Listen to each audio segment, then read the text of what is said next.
In today's Good Brief, rock climber Alex Honnold of free solo fame will attempt to do what no one has ever done before, and that is scale Taiwan's tallest building, the Taipei 101, all 101 floors of glass and steel.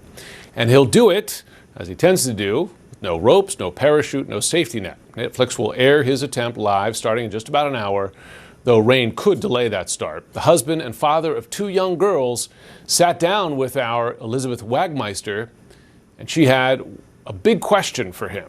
Why do this? Knowing that you're going to die isn't inherently scary.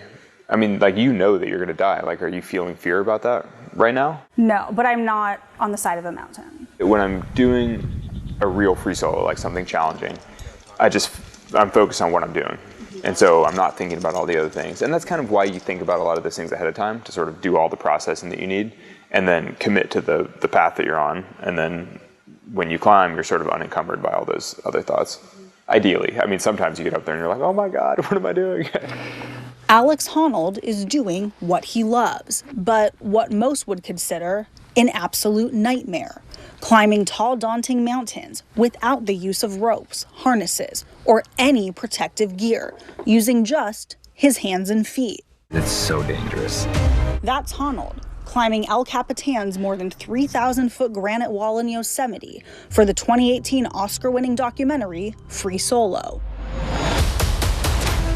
It's been a lifelong dream of mine to climb a skyscraper. Honnold's next challenge is something else that's never been done before.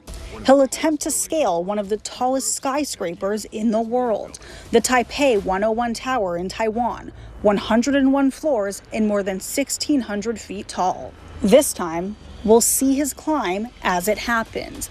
The event will be broadcast live on Netflix. How did this come to you? Was it Netflix or was it your idea? Well, so the original idea of climbing a building actually sort of came to some friends of mine like more than a decade ago, and we scouted some buildings at the time, and it was a proposed TV thing that kind of fell apart. And so it's been kind of simmering on the back burner. The production company Plimsoll that I've worked with on several other projects maybe pitched it to Netflix, and then it sort of happened. It will be the biggest urban free solo climb ever.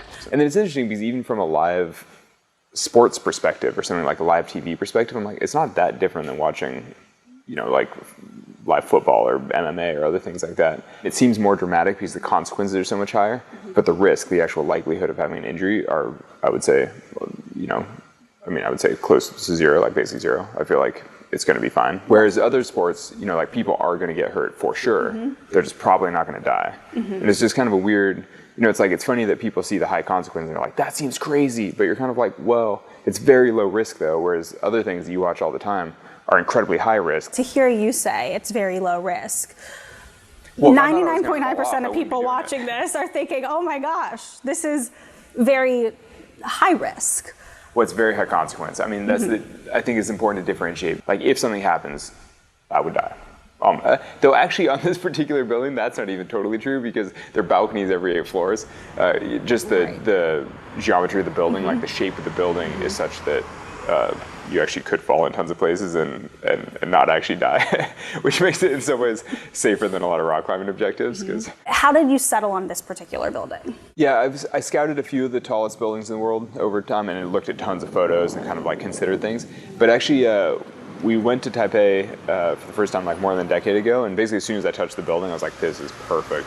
Because it just hits all the sweet spots. The building, Taipei 101, is singular. It's pretty incredible. It's so striking. Yes. It sticks out. It's insane. From a distance, it looks insane. Like it looks impossible.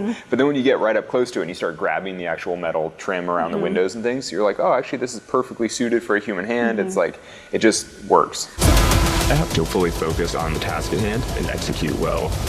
You want to do something that's challenging for the right reasons, that doesn't feel contrived, it's like beautiful, it's aesthetic, it's everything, it's perfect.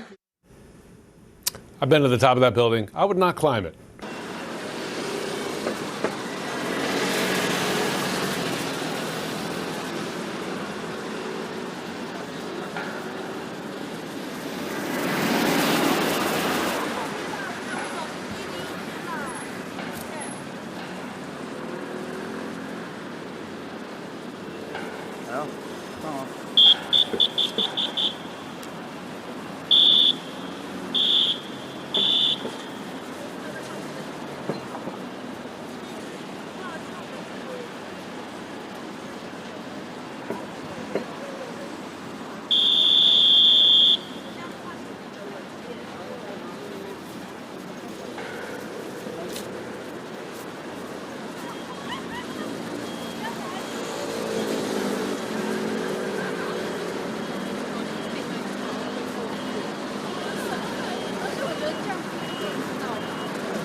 好。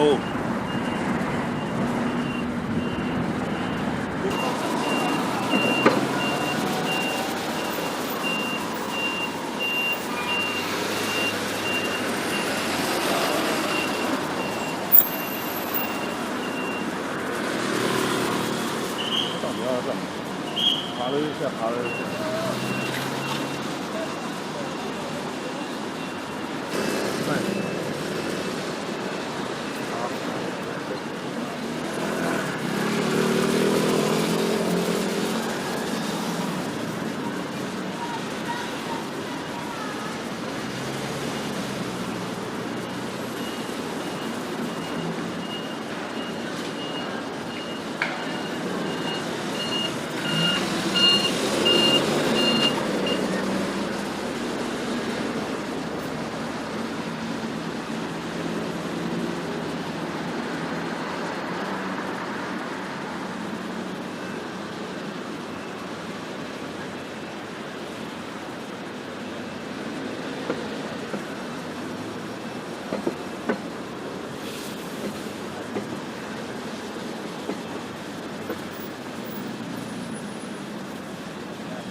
大家好，我是主播周玉琴。很多的朋友告诉我们，选择原版的太阳星全效克菲尔益生菌，它添加有羽衣甘蓝，健康再加分。而有睡眠困扰的朋友们，赶快选择蓝色包装这一款晚安加强版，绝对是更有感。每日克菲尔，时刻美好 ，Good Feel Good。请上快点购为健康下单，而且要记得输入推荐代码，有额外的折扣优惠。太阳星全效克菲尔益生菌基础版、晚安加强版，新包装改版，内容不变，抽取更方便。要吃就吃最好的。